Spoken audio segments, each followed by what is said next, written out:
سنا نہیں ہے اس لیے میں پوچھ رہی ہوں. ہوا یہ تھا کہ شروع میں ہم یہ کمپٹیشن لے کے چلے تھے، لیکن بیچ میں ہم نے اور بہت ساری چیزیں، اور ابھی پچھلے ایک ہفتے سے تو ہم گلزار جی کا جو ایونٹ چینج کیا ہے اس کے اوپر، تو ہم شاید اس کو اس طرح سے پروموٹ نہیں کر سکے جیسے ہمیں کنٹینیوسلی کرنا چاہیے. تو اس سے بیڈ لک بھی رہی ہے کیونکہ ایک تو کرن کے جو بچے بیمار ہو گئے بیچ میں، تھوڑا سا اس کے سیو ہو گئے، پھر ان کی اس کے ساتھ ہماری ٹیم کے جو سنگنگ سائڈ پہ ہیں حسن، ان کی وائف کو جو ہے، تو اس وجہ سے تھوڑے سے آپ کہہ سکتے ہیں ٹیم کی وجہ سے وہ چیز ڈیلیور سے نہیں ہو پائی. لیکن انشاءاللہ آج کے بعد ہمارے وہ لوگ جو میلبرن میں، سڈنی میں، آسٹریلیا میں جو ہیں اس وقت یہ پروگرام دیکھ رہے ہیں، اس پروگرام کی تفصیل سے کرن دوبارہ بتا دیجیے کسی کو کانٹیکٹ کر سکتے ہیں. میں وش اس کو دیکھ رہی ہیں، اور الائن میڈیا ایونٹس @gmail.com کے اوپر آپ ہمیں اپنی ویڈیوز بھیج سکتے ہیں کمپٹیشن میں پارٹیسپیٹ کرنے کے لیے. جی زیش توری جی کہہ رہے ہیں کہ camera isn't on right position, please set camera, thanks. یا آپ کا کیمرا نہیں ٹھیک ہے یا میرے والا کیمرا آپ کو ٹھیک ہے؟ اگر کامنٹس کیے تو آپ کی کیمرا. ہاں آئی تھنک بیکاز میں بھی میں نہیں دکھائی دے رہی تھی اس لیے. یہ جو آج کل سوشل میڈیا اتنا مضبوط ہو گیا، اور آج کل اگر دیکھا جائے تو ریڈیو بھی ایک kind of T V channel ہو گیا. اگر ہمارے آرجیز میک اپ کر کے نہیں آتے تو پھر کوشش کرتے کیمرہ سیٹ نہیں کرتے، اگر میک اپ کر کے آ اور ساجد یہ ٹی وی اور اس میں کتنا فرق ہے نا، وہ ٹی وی میں ریکارڈڈ شوز ہوتے ہیں تو اس میں لائیو ہوتا ہے تو بہت زیادہ بہت مشکل کام ہو گیا. نام نہیں لینا چاہوں گا، کئی دفعہ ایسا ہوتا ہے جو ہمارے اچھے ٹیلنٹڈ لوگ جو اس کمیونٹی میں کام کر رہے ہیں، جو سنگر ہے یا ڈیبیٹر ہے، جب ہمارے شو میں آتے ہیں لنچ وتھ ایسرس میں، لاسٹ ویک میرے وغیرہ نے ایک جگہ ایکسپیرینس ہوا، بہت سے لوگ ایسے ہیں جو لائیو بات نہیں کر سکتے ہیں، اور میں اگر اپنی بات کرتا ہوں تو میں ریکارڈڈ بات نہیں کر سکتا. مجھے لائیو بتا دو کچھ بھی ہوگا میں کر لوں گا، لیکن ریکارڈڈ میں نہیں کر سکتا. تو میرے خیال سے کہ لائیو سب سے مشکل کام ہے، لیکن آسان اس وقت پہ ہے کہ اگر آپ یہ سوچیں کہ یار میں انسان ہوں، میں غلطی کر سکتا ہوں. ہاں تو لائیو جو غلطی ہو جائے گی تو وہ بس لائیو ریکارڈ ہو گئی. ہم لوگوں نے ایک نیا آئیڈیا لے کر آئے تھے ہم اپنے ایونٹ کے لیے کہ ہم نے کوشش کی کہ ہمارے جو اسپانسرز ہیں ہم ان کے ساتھ لائیو جائیں. ریسنٹلی ہم نے یہ ایک نیا فرسٹ ٹائم ہم نے ایک انٹروڈیوس کی کہ اپنا آئیڈیا کس کا تھا. آئیڈیا میرے پاس ویسے آئیڈیاز کے لیے بڑے کریٹو لوگ موجود ہیں، یہ میں ضرور، میرے پاس ساجد اتنے پیارے پیارے آئیڈیاز دیتے ہیں، میری فرینڈ نے جیا، وہ ان کے آئیڈیاز بہت خوبصورت ہوتے ہیں، مہا کے آئیڈیاز بہت ٹھیک ٹھیک. میری فرینڈ کو میں کہتی ہوں وہاں تو مجھ سے باہر نکلتا ہے. تو میں یہ بتا رہی تھی کہ ہم گئے لائیو ان کے ساتھ. ڈیکوریم ایونٹس ہمارے اسپانسر ہیں، Razia she's a sweetheart, Razia Qureshi بہت ہی پیارا ایونٹ مینجمنٹ ڈیکوریشن کرتی ہیں. تو وہاں پہ ہمارا کوئی پلان نہیں تھا لائیو جانے کا. انیشلی ہم نے سوچا کہ ہم اس کو ریکارڈ کر کے لائیو پہلے ایڈٹ کر لیں گے اور پھر ہم لائیو کریں گے. لیکن جب وہاں پہ گئے ہیں تو جیسے کہ آپ کو پتا ہے کہ ساجد کی تو وہ ہے ان کی لائیو جانا جو ان کی اسپیشلٹی ہے، تو وہ اتنا پیارا وہاں سے لائیو گئے ہیں، اتنا پیارا وہاں سے شو کیا تھا کہ ہمیں بہت مزہ آیا. اصل میں پروگرام ایسا تھا کہ ہمارے جو ویڈیوگرافر ہے ان کے یہاں ونس اگین ہو جاتے ہیں، کیونکہ آپ کی جو اگر آپ کسی اور پہ ڈیپینڈنٹ ہو جاتے ہیں تو آپ کی کام، میرا نہیں خیال کہ آپ 100% کر سکتے ہیں.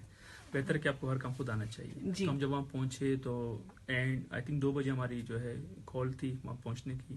1:40 پہ آئی تھنک ان کے میسج آیا کہ وہ نہیں آ سکتے، کوئی فیملی ایشوز ہیں. تو کرن کافی پریشان ہوئی کیا کریں. میں نے کہا کچھ نہیں، ویڈیوگرافر نہیں ہے ہمارے پاس، جو ہے کیمرہ والا نہیں ہے، ہم لوگ کر لیتے، ہم ایسی چیز کریں گے کہ انشاءاللہ لوگوں کو پسند آئے گی. پھر ہم لائیو گئے، ہم نے جو اسپانسر کا انٹرویوز وغیرہ کیے، اور میرے خیال سے فرسٹ ٹائم ایسا ہوا کہ کسی بھی اسپانسر کا آپ انٹرویو کریں لائیو. عموماً اکثر لوگ پوسٹر وغیرہ لگا دیتے ہیں، اور ہمارے اگلے دن ہی ایک ٹیم ہے، نام نہیں لینا چاہوں گا، انہوں نے فوراً کاپی کر لیا ہماری اس آئیڈیاز کو. تو پھر میری بات ہو رہی تھی کرن سے کہ یار یہ تو کچھ بھی نہیں ہے، ابھی آگے ہم کچھ اور بھی کرنے والے ہیں انشاءاللہ. ہم لوگ جو 21 اور 22 کو ہم لوگ ایک نئی چیز کریں گے جو کہ فرسٹ ٹائم ایسے ہو رہا ہوگا. اچھا تو پھر وہ بھی کاپی ہو جائے گا. اچھی بات ہے، اچھی بات ہے، کوئی آپ کو کاپی کر رہا ہے، it means you are doing something good. جی اچھے آئیڈیاز ہیں، ان کو بالکل آگے لے کے جانا چاہیے. ہمارے ایک دوست ہیں سبھی کاظمی جو کہ پروگرام بھی کرتے ہیں، بڑے اچھے دوست ہیں میرے. جب میری فلم ریلیز ہوئی تو انہوں نے بڑی زبردست بات کی کہ ہماری کمیونٹی میں جو ہے اگر وہ اچھی بات نہیں کرتے ہیں تو آپ کو ایٹ لیسٹ